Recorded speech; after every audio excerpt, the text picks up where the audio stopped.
finance is not a place that very many of you like to go. Numbers, right? However, what we use finance for isn't just to be about numbers.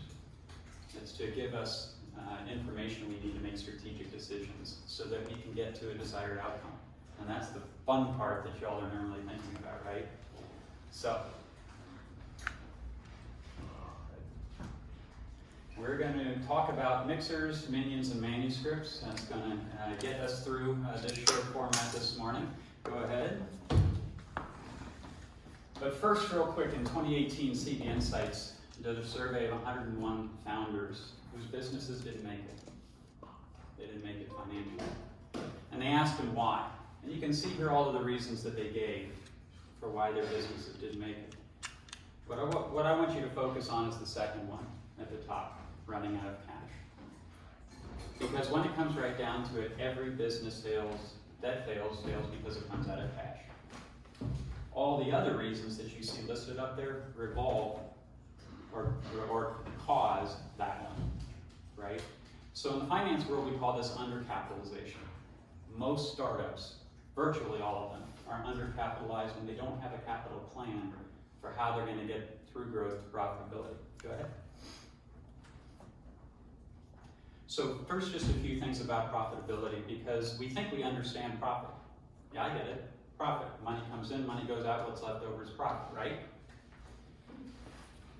Most of you may never have actually experienced profit, so you go, well, this doesn't matter to me, I'm not there yet. Profitability is the measurable outcome of informed, calculated risks and investments. Notice the three underlined words. You don't improve what you don't measure. You have to measure, you have to use solid information, and you have to calculate. Go ahead. Profit is also the customer saying to you, great job, please do it again. Now, if you didn't do it profitably the first time, how are you going to be able to do it again? Right? Go ahead. Go ahead.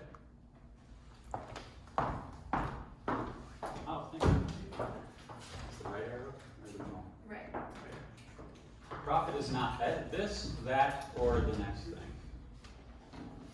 I ask a lot of startups and small businesses all the time that I consult when we're first getting going, are you profitable? Oh, yes.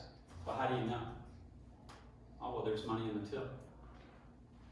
Or I was able to feed myself this month. Okay, if you aren't being paid a full, fair wage for all the work you do in the business, you're not yet profitable. You got to pay yourself and everybody who's contributing effort first. Otherwise, you just own a job. Why take the risk of ownership and not get paid for the risk? That's what profit is. It pays you for the risk. If you're just going to get paid for a job, go be somebody else's great employee. Now, I know us, entrepreneurs, we like to prove proof of concept. That's what our minds revolve around. But what owners really need to do is prove that they can be profitable doing what they want to do. So, the hardest, how many of you have ever had to do projections in your business? Okay, at least 2/3 of you. How many of you have projected sales for at least a couple, 3 years out or longer and nailed it? That's exactly what happened. Nobody? Why is that? When I started my college career, I have a music degree. It makes no sense, we can talk about it later. And this was one of the things I learned about. Anybody ever get to play with one of these? It's a blast, isn't it? Oh, yeah. When you're a newbie at this, and you sit down in front of this thing for the first time, where's the first place you go and start playing?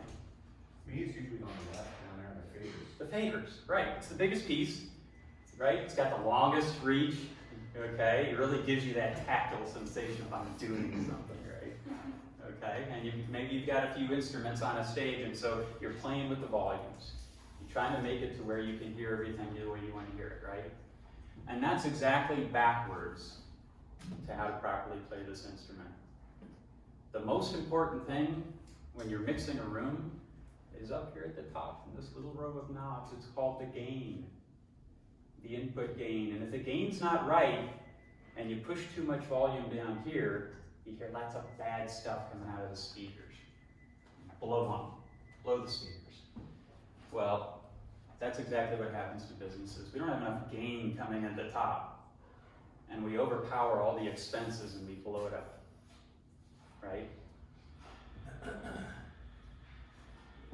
And so after running a dozen small businesses, and each time being the CFO, CEO, trying to figure out how do we make this thing profitable, nobody taught me, an MBA doesn't really prepare you for this in the world of small business. You get a lot of very general entrepreneurial education in the community, but nobody really tells you how to know how much you're going to sell, right? We've at least gotten a little smarter over the years about validating the customer. A lot of incubator programs will kind of force you to do that, but still nobody really helps you with how do you know how much you're going to sell. And then I realized, and I didn't go past algebra, so I am not a math person, but there's this really simple mathematical concept. Instead of trying to create a sales projection by just picking some number out of nowhere and putting it on a sheet of paper, if you break, because what are your chances of being wrong? They're really high, right? That standard deviation is wide. But if you can break it down into a formula with multiple variables that you multiply together, there's this really interesting thing that happens. You'll be wrong in every single variable, but your likelihood of being wrong in one direction on one is about equal to your likelihood of being wrong in the other direction on another.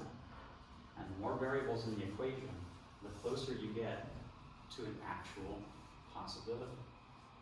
What a concept. And when that kind of occurred to me, I kind of took that in my mixing days of how sound is this additive process of various variables to get to an output and turned it into this. So here's a real quickie, real quick, on how to do a sales projection. First, start with something big. Your market area. This is your geographical boundary. Where do you sell into? If you're a coffee shop in a dense high-rise city, your geographical area is about half a mile. If you're an e-commerce business, it may be the whole globe. So where are 95% of your sales going to go physically? Or where do the people who benefit from it, if it's a service or something, physically reside? Start there. Define that, and you can count that. That's a number you can get. Okay? And so you find that, and then you have to determine what is your unit. Is your unit a person? Does a person buy what you buy? Is it a business that buys what you buy? Determine that unit, count the units in that area. Step 2 is your market size. This is the demographic boundary. Who describes who buys from you?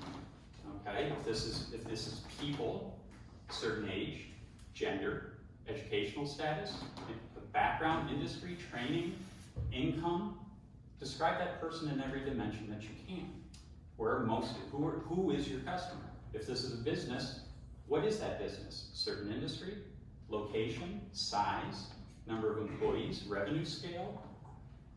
What is that business that you sell to? What's your target market? Count them.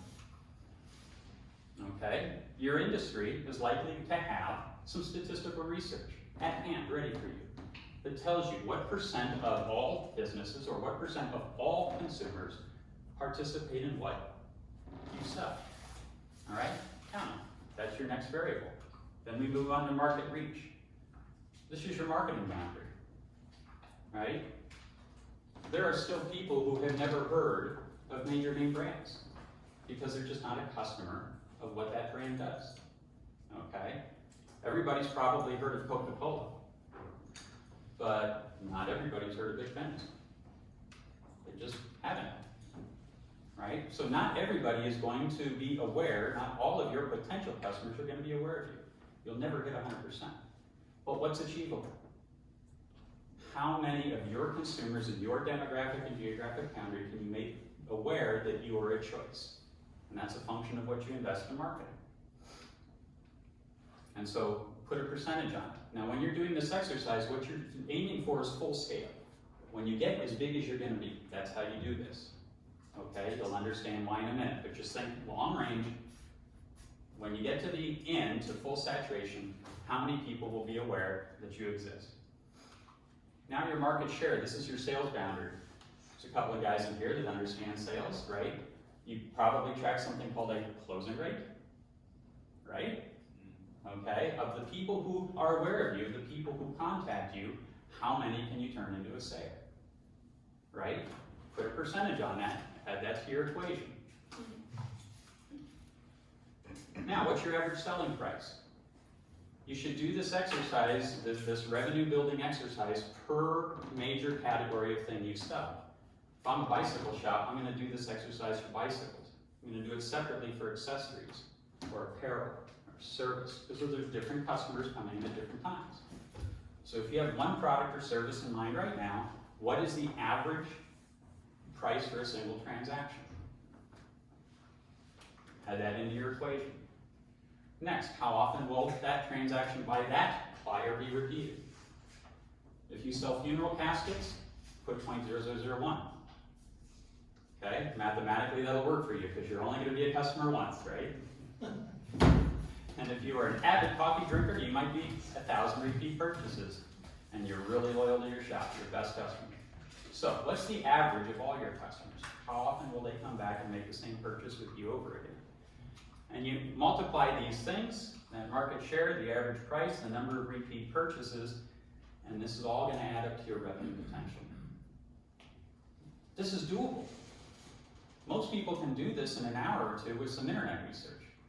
And now you have some logic in your projections rather than trying to go backwards.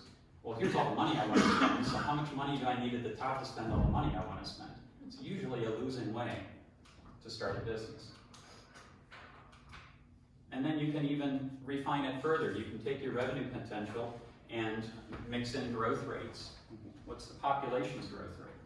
What's your industry participation growth rate? Are more people coming in or are the people leaving participating in what you do? Inflation, 2% for a pretty good long time has been a reliable number, but it's not always that steady. Or even, and here's the important part, why did I tell you at the beginning to build this out as if you were fully mature? Because now when you're starting out, you can apply a ratio, a percentage of where you really at.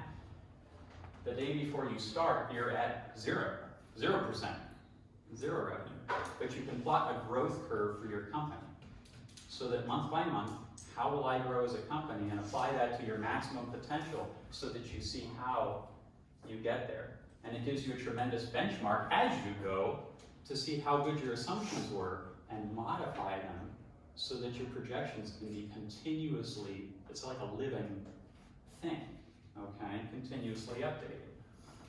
You can even mix in seasonality. Some of us sell things that sell in the summer, not in the winter, things like that. So you mix in 12 months seasonality. Now, most of us don't like to do math, and that's fine. I have a tool called Sybil, trademarked tool that I created for doing this. It does all the math for you, and it mixes all of these things in. You just provide the answers. Sybil is a mythological figure for a fortune teller. Okay, so that's why I named it that. And so you can ask me about that later. So that's the quickie on sales projections. All I want you to understand, it's not the full how-to, is that you can do this. And you can nail it within 2 or 3% of actual. And I do it with clients all the time. All right, so what about labor planning? I picked 2 other things today, marketing planning and labor planning, because these are the 2 things that founders and young startups constantly underspend on, right? They wait until they have the money to do it. And that is a losing proposition because you need labor and advertising to drive the sales in at the top, right? So, let's talk about labor for a second. You wear 2 hats if you're a founder. You're the owner and you're your own employee, and that's 2 different kinds of work, right? But here's the thing, the rest of your employees, they're all going this way while you're going this way. This is a classic rope in a tug of war, right? Management and employees are differently oriented, and why is that?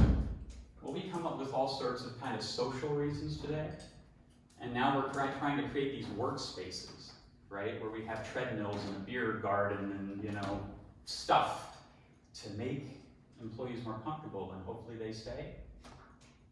Well, we've been trying that long enough now, and the data is showing that it's not working. It doesn't happen. What is always, and still will always keep an employee, is that they feel engaged and a part of your mission, your brand, your company, and they feel rewarded for their work. period. If you're not doing those two things, all the rest of the bells and whistles don't matter. So why are we differently oriented? It's a really simple concept. Employees are focused on finishing. Finishing the task, finishing the shift, finishing the day, finishing the week, finishing the project, right? In fact, we kind of orient them that way. I want you to get this and this and this done. What are owners focused on? Getting more. More sales, more projects, more tasks, more revenue, right? And we wonder why we have conflict. So to solve this problem, you need to get everybody on the same page and orient them the same way. And here's how. First of all, look at this org chart. Does this look like anybody's org chart? Thank you. Okay. Well, you should have an org chart. You should make an org chart that represents your company at its maximum scale, no matter how many years in the future that is. You should do that right now. And here's why. Because if you do, and you have all of the boxes designed, first it forces you to organize work where it's most efficient. So you're not just hiring people as you haphazardly grow and they haphazardly assume tasks and nobody really knows who's responsible for what. It gets nuts. Okay? And it helps you determine what's next. What's the next most important hire so that my name isn't in all the boxes? Who's going to be the first person I hire whose name gets to be put on some of the boxes? And then break out and break out and break out from there. Okay? Once you've got your order determined, then you can even say, okay, how much needs to be coming in at the top to where I'm going to need this person's work? So what sales goal do I need to hit for the next hire? And then the next one, and then the next one in my plan. And then you hire that person before, on the way to that sales figure. Not when you get there, because then it's too late. If customers come in the door ready for you to do a great job, and you don't have the people to do the great job, you'll lose the most important advertising you'll ever get. So you have to hire ahead of the sales. Always. Okay? And if you don't have a capital plan to grow your business, if you don't have the cash, then you need to go back and redo that topic for another day. Every box should have a completely described position description. Think this through. Who do you want your staff, your company to have? Right? Tasks, qualifications, and traits. Detail it. And then you have a library whenever the next position is ready to hire that you just pull from to advertise. It makes it very simple for you and you're not constantly reinventing your own mousetrap. Okay? Here's just a quick tidbit. I can't ever do a talk on labor without at least throwing this in. We have oriented, and all of our resumes start with education and experience, don't they? Okay? It's great when you got it, but attitude and aptitude are always superior. People with the ability and willingness to learn work are going to serve you far better than people who are already experts and think they know better than you. Okay? Second part, well, here's a few quick benefits of a formal staffing plan. First of all, every employee in the company knows what their job is. They know what the other person's job is. They know what the job is in their job family that's a step up and what they have to do to attain it. Okay? And I advocate throw out annual reviewing. Just throw that whole system, that corporate system out. All right? It causes far more problems than it solves. If you have an employee who knows what tasks and skills and traits they need to have to get the next position, get a promotion, because it's already in writing in front of them, as soon as they achieve it, promote them. Because they're worth it. But make them show it first. Don't promote people into, okay, now we got to show you how to do it. Don't pay them ahead of what they're actually producing. Okay? Yeah. The last thing I want to say about labor compensation is straight pay is bad. I don't care what the business is. Sales commissions are bad. I don't care what the business is. And pretty much this describes how all businesses compensate their employees, one or the other. And what we need to be using is blended compensation. What blended compensation is, in a nutshell, is you have a base wage that keeps folks alive, okay, that recognizes the skill they already bring to the job, and you cut them in as a team on whatever increase you can create as a business, and you set those minimum profit goals each month, okay? You reward people quickly and instantly, and you cut them in, and that's how we solve the alignment problem. Now, my format is way too short right now, and you probably have lots of questions about how that's done, and I understand. Maybe we can do something more fully featured just on this later, but I've designed a lot of these programs for businesses, and in the same year leads to 6- and 7-digit increases in sales, because everybody is now rowing in the same direction. Okay? So it's also a great tool because in most states you can't dock somebody's pay for screwing up, not showing up to work, okay, making a huge bad mistake that they could have prevented. You can't dock their pay for that. But if you have a blended compensation program where there's an incentive portion, it's a pretty useful disciplinary tool. Okay? When somebody can't participate in the program for a month because they didn't pull their weight with the team, all right, changes the behavior really quickly. And you can even design deductions for things that you want them to be more efficient. Yeah. All right, so third part, how am I doing? 4 minutes, all right, we can do this. Now the manuscript part, marketing. I know we have some marketing professionals in here. As a consultant, I don't do any execution, okay? I don't do marketing execution. I don't do social media management. I don't do marketing campaign design. But what I do with clients is bring them to you ready. Because I know how your clients are when they walk in the door. They don't know how much to spend. They don't think they want to spend anything, but somehow you're supposed to help for free, right? Okay? They don't know really who their target market is. They try to say, everybody, just give me anybody. I just need a customer, okay? And they don't know really what their message is. And now they dump all that in your lap, right? And you got to try to solve that. But that's not what you're trained to do. It's not what you spend all your time thinking about and researching. You're on the execution side. But we need, as founders, as CEOs, to be better on the planning side. 7 steps to planning a marketing plan for your business. Step 1, set the time period and have a dollar sales goal. The time period for many businesses could be a year. But if you're a clothing store, maybe it's twice a year. If you're Raytheon, it's like 10 years. Long sales cycle. Okay? So determine your time period for a sales cycle. Determine what sales goal you want to hit. All right? Then step 2, set your budget. The data for 70 years has consistently shown that every single business, every single industry, all averaged together, everybody spends, what do you think, as a percentage of sales on marketing? Where do you think the number is? It's amazing how consistent it is, doesn't matter the industry. Any guess? 10%. 10%. I would love that. 20. It's like 3. 1.5%. 1.5% is what people spend advertising their businesses. And here's what that looks like.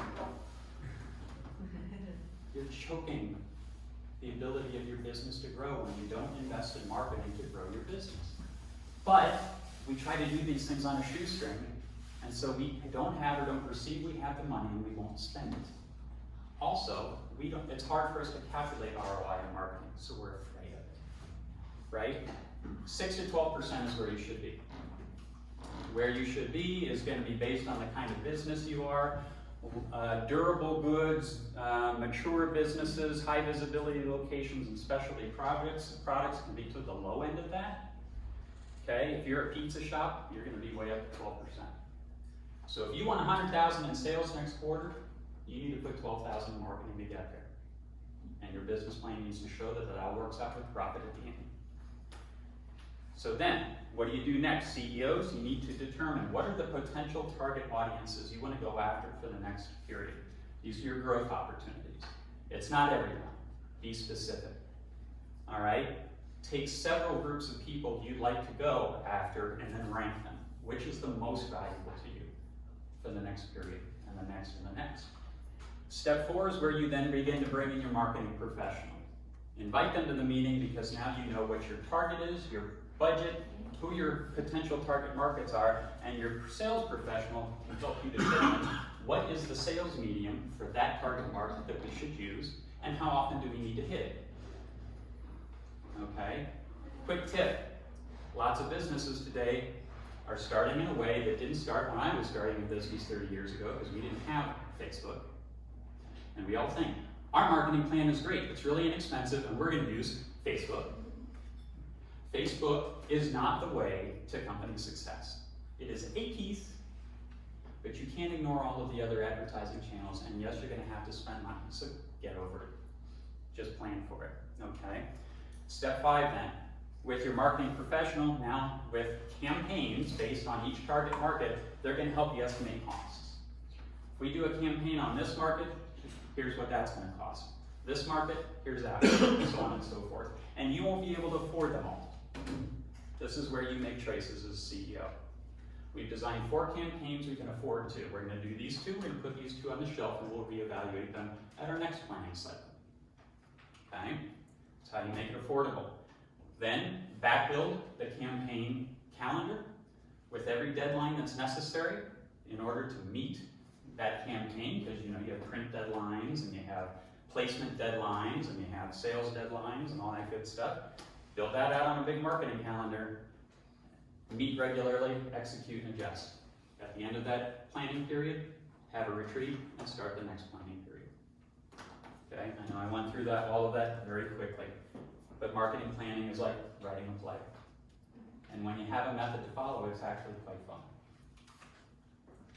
If you don't want to do any of these things and do it the way you've been doing it, which is wake up in the morning and just make popcorn decisions, you'll join the ranks statistically of what happens to most small businesses in the first 5 years. So, this is a data-driven thing. If you're not a data-driven person, get somebody who is. Have somebody in your circle of advisors or staff who likes data. Today, you can't get by without it. My name is Jeff Koenig. I'm a new resident of Arizona. I just moved to the Oro Valley, and I very much like Tucson.